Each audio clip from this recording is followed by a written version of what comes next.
my peers that like hate on the new comics the way they're doing it, that's silly and ridiculous, because it's like like you're talking about adjusting. We have to adjust. You just have to adjust. First it was podcast. First it was for comics, you would get a 5-minute set on Tonight Show with Johnny Carson or Jay Leno or David, like Everybody Loves Raymond, Ray Romano. 5 minutes on David Letterman, told a story in 5 minutes about his life. David Letterman loved it, gave him a sitcom deal. That's a sitcom, got picked up. Boom, Everybody Loves Raymond, $100 million guy. Bang. Nowadays, sitcom, nobody cares. Nobody's watching them. Yeah. Nobody cares. They're so irrelevant. It doesn't matter at all. Sitcoms are, it's like a waste of time. Yeah. And then, which have one in development. Great, that's perfect. Yeah. So. And even doing comedy on late night. It's great if you want to do it. Doesn't matter. People don't watch. Fine. So then we adjust to, out of sitcoms come podcasting, right? The Rogans of the world. Everybody podcast. That's what gets everybody big. You got to have a podcast. Boom. Now that becomes oversaturated. Everybody's doing a podcast. Now the new thing with kids blowing up, comics blowing up now, small clips, 1-minute clips, most of the time crowd work, or some really, really funny kind of outlandish bit that's going to get your comments, get your algorithm pushing it because maybe it's divisive, maybe you said something racist. That's the new thing now. So that's the medium. Or you got to be super handsome like Matt Rife. Yeah, Matt Rife. But here's the thing with Matt Rife, though. He's a good comedian, too. He's a good comedian. And the thing with Matt Rife, you talk to any comic, if a comic hates on Matt Rife, then they don't know comedy. They haven't been in comedy. Matt Rife's been doing this 15 years. Yeah. So the kid put his work in. You know what I mean? So you may have just heard of Matt Rife now, but we've all known Matt. Don DePetto over here was working with Matt Rife for 10 years when he was selling no tickets. So he may not be your cup of tea, or somebody might be like, I don't understand why... The kid put in the work. If somebody is out there doing comedy 2 years and gets that level of success, then as comics, there would be a bit more judgment. Only simply because there's no shortcuts in this. And what we would know as comics is this is going to fall flat. This is going to be bad because he doesn't have the backbone. Matt has the backbone. He has this. He's failed enough. 15 years, man. That's a lot of fucking failure. Yeah. So you're good. So he can handle all these ticket sales coming at him right now. But some of these other kids, man, they get big so quick. They want to do a live show because they think that's the best way to make money. It is a great way to make money. But the crowd, dude, if Jerry Seinfeld came on stage, the greatest comedian of all time, if he came on stage, you would be enamored for 5 minutes. After 5 minutes, if he's not funny, you're going to not laugh at him and be uncomfortable, just like an open micer coming out there and bombing. Even the best only get 5 minutes of... Look at how great I am. And then after that, dude, we've seen it in the comedy clubs where it's like somebody will come in, they have a show, and they have the place sold out, and they think I'm just going to go up and say and do what I did on Twitter and TikTok. And then that 5 minutes, they are crushing in the first 5 minutes. And then after about 15 minutes, you'll start to see a lot of sweat, so who's got a birthday? What do you do for a living? And then after 30 minutes, like, good night. And then the crowd will never come back again. It happens. So you're saying there's comics that just show up strictly, like have a little bit and then just strictly crowd work? It's no listen. written work? No, yeah, well, a lot of comics, right? There's crowd work. Crowd work is what's in right now. And by the way, there's people who are excellent at crowd work where that is their material, and they are like a savant at it. And I feel like Schultz is really good at that. Schultz is excellent at crowd work. Schultz also has hour specials. Yeah. So Schultz is diversified. So is Matt Rife. They could do the material and the crowd work. So, but when you have people that just lean into one, it's like, being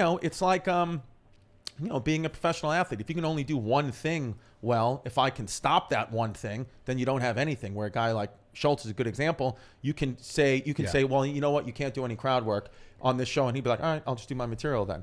But the crowd work is like comedy on steroids. Like when you have a good, sick. Oh my God, dude. Because the thing is, the crowd is so, they're there for that. And they're kind of like so already nervous about the comic going to talk to them. So as soon as you say anything to them, they start to laugh. Yeah. They start to laugh. Like I could be like, nice hat. And they're like, oh, because they think because I'm the one in charge, right? And they think what I'm saying is supposed to be so funny because they think I'm funny, but they don't even know why they think I'm funny. They're just like, I paid for comedy, so he or she must be funny. So I'll laugh at anything they say, even though there's no backbone to it. That's why it's good.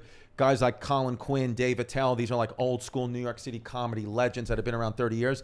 They're very quick, especially when the younger guys like me or Schultz come off tour and come back. Sometimes we're still in like the crowd work mode or like the mode only performing for our fans. So you'll get away when you can start to sell tickets to your fans. You get away with a lot more shit because they're going to laugh at you. They're already invested in you. Right. But then when you come down to the comedy clubs and maybe they don't know who you are, your name wasn't announced in the lineup, and you come up with some bullshit, those guys very quickly, even if the crowd's laughing, it's be like, hey, that's hack. Stop that. Stop that hack bullshit. That's no good for our They're art really that form. hard on each other? 100%. You have to be, because it's like if you knew as a fitness guy that somebody's getting away with all these, they're this fitness guru, but they're on steroids. It's not fair. It's not right. It's not good for the art. Like where you're like, no, you have to do this the right way. And that's what it is with comedy. It's like, I can make a joke right now that can, make 1 million people laugh, but it's a hacky joke about Asians being bad drivers. It's not the everyday guy's job. I'm the expert in comedy. So I can fool you with bullshit, but it's bad for our art. It's bad for everybody. Because then if that hack stuff gets out there and that's what people want to see, you're like, well, then if I do a more well thought out joke about politics or my family or something, you're not going to think it's as funny as the guy who maybe stole a joke about, airplane food, which is like the oldest. Like there's jokes that go around when you're like, this is the thing. I've seen 1 million people do a joke like that, but you think it's a genius because you've never seen it before because you're not in the comedy clubs every night like I am. But I know what's going on. And so as older comics, like these New York legends, they're very quick to be like, hey, that joke's been done 1 million times. Dig deeper on that premise. So it's just because how many people are seeing the joke? Because like it's interesting though if you say that, because what we were talking about earlier is that if you're still genuine within yourself as far as the comedy you're creating, then would it matter the jokes that someone else is making? Oh, dude, the only sin in comedy is joke stealing. That's the only thing. You could be a pedophile. Doesn't matter. If you steal a joke, you're out. You're ostracized. That is the thing that we have to keep sacred, beyond sacred. If you steal someone else's work, if you emulate someone else's work and it's close, sometimes that's hard. It's very difficult to be like, but if you're stealing word for word and you're taking like the essence of a premise or the essence of a punchline from someone, it's the comedy community, we really think poorly of that. It's like, you're fucking done. You're ostracized.